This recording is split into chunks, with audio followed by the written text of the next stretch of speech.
président de la coalition Benno Bokk Yaakaar loolu aussi ñoo xam ko am ñun bu ñu tuddee Macky Sall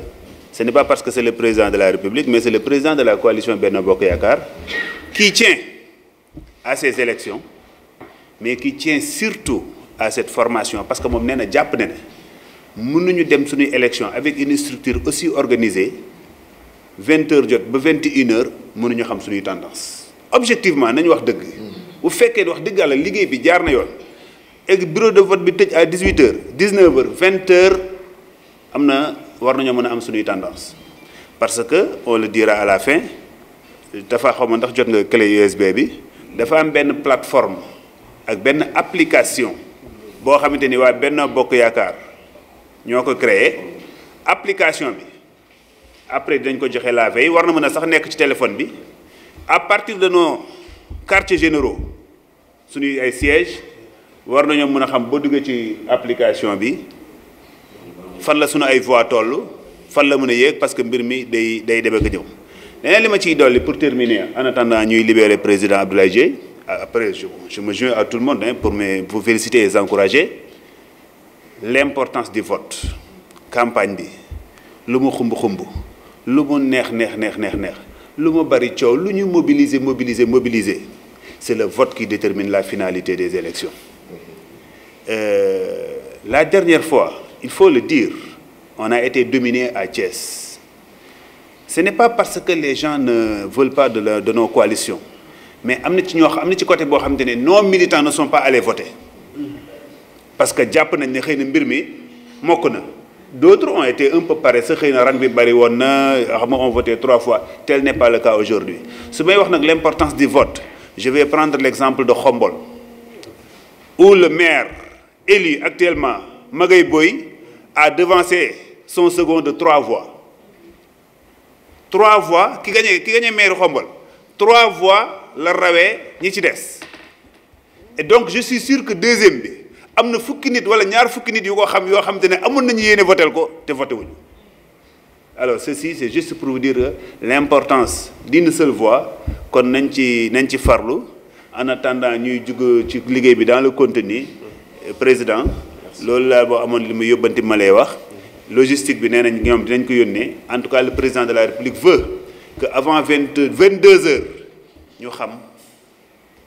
fuñ ci jëm ak lu ñu am ak suñuy résultats Diallo wax na lu am solo quelquefois ñu am PV yoo xamante ni c'est des PV incomplets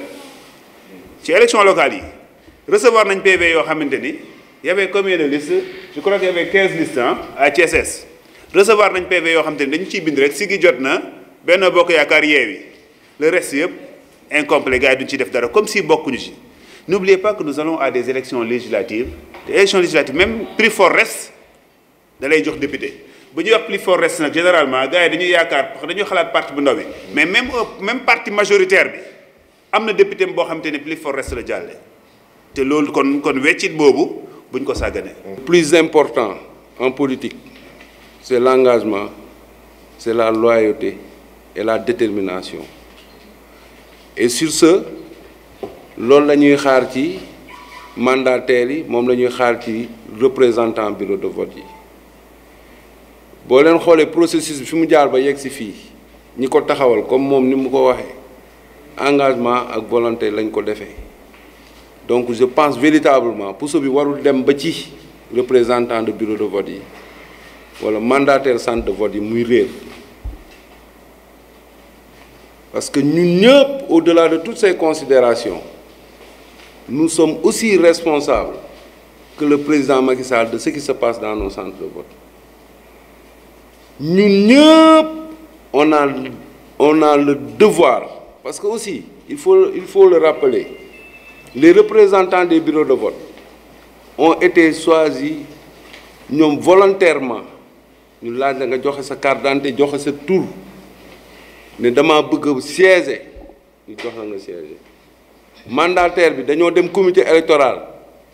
ñuy jàpp fii ne lii laa bëgg a doon lii laa bëgg a doon nga ne yow lii nga bëgg a doon ñu jox la ko pour nga assumer ko foofu laay waxee ni aujourd'hui le président de notre coalition le président Macky Sall aujourd'hui le président Abdoulaye Dièye plénipotentiaire responsabilité bi ñu am ci fexe mbir mi baax ñu am ci ndam représentant bureau de vote yi ak mandataires yi responsabilité boobu la ñu am pour mu dox te loolu nag ñaar moo koy matérialiser président wax na ko léegi muy l'engagement et la détermination. Il faut toujours bu ñuy dem moi j'ai l'habitude de dire que ni booy dem élection boo ñëwee boo yeewoo 7 heures du matin taxaw ci bureau de vote bi am na yu la war a mën a tardeel mais ay añ sax waru laa tardeel ndax responsabilité bi nekk sa bopp bu ñu demee ba tëj bureau yi aussi noo taxawal ma naan taxawal ma kii fexe leen ba bureau yi ñi ci war a nekk ci ba pare yow le mandataire nga taxaw ci biir école bi yor numéro ñëpp di leen woo ñoom ñëpp di xool ci lu ñu nekkee ci biir bureau yi ndax ils suivent ainsi de suite donc yooyu yëpp engagement rek ko mën a def donc nous vous appelons comme l'a dit le président Ablaye à l'engagement et à la détermination pour que au moins li ngeen def yëpp proximité daw ba ki démb bi Mimi Touré di ñëw tout ce que vous avez fait au moins au soir du 31 mu am benn résultat loolu daal man laa xam ne dinaa ci woon nit ñi. dañu jëm ci bis boo xamante ni il nous faut des gens sérieux parce que tout le maître mot mooy sérieux xam nga bu ñu la woowee parce que dafa am ñaar ñu war a xeexal dañu war a xeex ak suñuy nelaw mais dañu war a xeex ak taw bi c'est-à-dire que benn intempérie bu mu ñu handicapé ay dama xëy muy wis-wisal ma toog loolu du wax parce que bu leen fàtte ne kenn mënatu leen changer mënuñu leen remplacer parce que l'acte qui vous a mis là-bas président wax na ko léegi c'est un axe définitif te mënuñu ci dellusiwaat donc comme dañu leen choisir te bu ñu fàtte ne damay wax toujours ne choix li ko tax a garaaw mooy heure bu ñu la choisir ci biir ay nit am na say morom yoo xamante ni toogoon nañ bëgg ñu choisir leen te kenn jëlu leen vous comprenez que centre de vote boo dem fekk nga fa des centaines de jeunes qui voudraient être ici aujourd'hui te yow mi ñu jël indi la fii am na koo xamante ni mu ngi wax sa ginnaaw ne doo matal li ñu la jëlee kon yow na nga sóoraale kooku ba nga xam ne attitude booy posé na nekk une attitude positive dama bëgg nit ñi li ñu bëgg war a xam mooy li ëpp solo ci élection mooy bu ñu la joxee sa convocation nga téye ko c'est personnel parce que doo ko dénkaane da ngay gis kenn ku ne dama ko joxoon nit kooku ma koy xëy di ko seet gisuma ko du wax sa convocation da nga war fanaanoog moom parce que ça c'est des mesures qu'il faut prendre bu ñu nee centre de vote bi war nga fexe yow 7 heures war na la fa fekk ou bien avant 7 heures léegi li ci des mooy les commissions dinañ ko régler ba ndékki fekk la fa dinañ ko régler ba añ fekk la fa mais nga bañ a doyat yi damay wax ni bureau de vote ku ciy siéger mënoo doyat yi ku ciy siéger mënoo nekk ku ñàkk fayda ku ciy siéger mënoo ignorer également ce que les textes disent en tout cas dans leur quintessence par rapport à ça ndax yow nga ñëw ci bureau de vote ñu war a def l'ordre des bulletins nga war ko xam nga wàcc ko fa ba ñu jël say bulletins sànni ko ci ginnaaw te waroo ko mën kaas loolu du yëfu la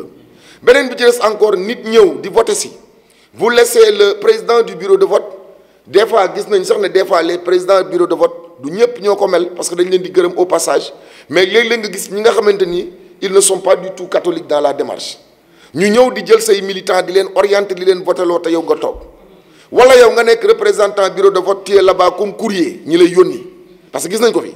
ku bëgg a jënd pain yow lay yónni ku bëgg a jënd cigarette yow lay yónni ku war a ñaan ndox yow lay yónni yow boo demee sa ginnaaw bala ngay ñëw fekk ñu def lu leen neex loolu lu jar a moytu la mais beneen bi ci gën a am solo encore mooy benn bis la damay wax ni 24 heures kenn mënu ci sonn ba dee na la jaral bureau bi parce que on ne doit pas une seconde manquer de représentants dans le bureau de vote mënuma comprendre le titulaire génn adjoint génn demandoo nekk ci biti di wax parce que un ami t'a appelé pour te dire quelque chose tu ne sais même pas s'il est de connivence avec les gens parce que fii mën nañu instrumenter les gens man mën naa ñëw ñu jox ma dara ne ma il faut distraire Fatou Kara ma ñëw ne ko non dama fi jaaroon sax doon def tournée mais wol ma Fatou mu génn yow tu me suis ma di wax yoo xamante ni amul benn njëriñ après tu laisses ton job donc la may wax ni loolu aussi war na bokk ci moralement li ñu war a moytu benn bis la yàggul méttiwul et nous sommes sûrs et certains que les gens qui ont désigné dans les centres de vote les représentants ils ont pris des gens extrêmement responsables et sérieux dont l'ancrage dans le Benno Bokk Yaakaar ne fait l'objet d'aucun doute c'est-à-dire que ñi ñu jël dañoo gëm ni c'est des militants de Benno Bokk Yaakaar jëluñu ay pigistes jëluñu des gens yi nga xam ne dañ leen for ci mbedd ma pour ñu def ay prestations de service on a pris des gens parmi nous ñoo xamante ni conviction bi président Ablaye Dièye am conviction bu toll noonu yéen ñi toog fii moom ngeen am kon nag nañ ko matal sëkk beneen bi ci des encore mooy bu ñu déroulé ba heure añ jot généralement c'est au moment où on prend les repas président que les bureaux sont perturbés kaay leen ñu toog demal raxas ay kuddu demal raxas non wutal ndox demal jox ko fële les gens mën nañ jaar ci ginnaaw def ko il faut être extrêmement vigilant jar na ñun damay wax ni même su nekkee taux yu bokki mu dem tu fais appeler même bu dee yow da ngay añ nga fexe ba lijjanti le suppléant mu ñëw dugg moo tax moi je pense que président la dotation en crédit téléphonique loolu dafa primordial tant du côté du titulaire ou bien du suppléant nga xamante ni bu seen téléphone yi dee fonctionner à temps réel ñoom dinañ man kuy génn nga mën a joindre rapidement keneen ki ci des mu mën a ñëw remplacer le au pied levé.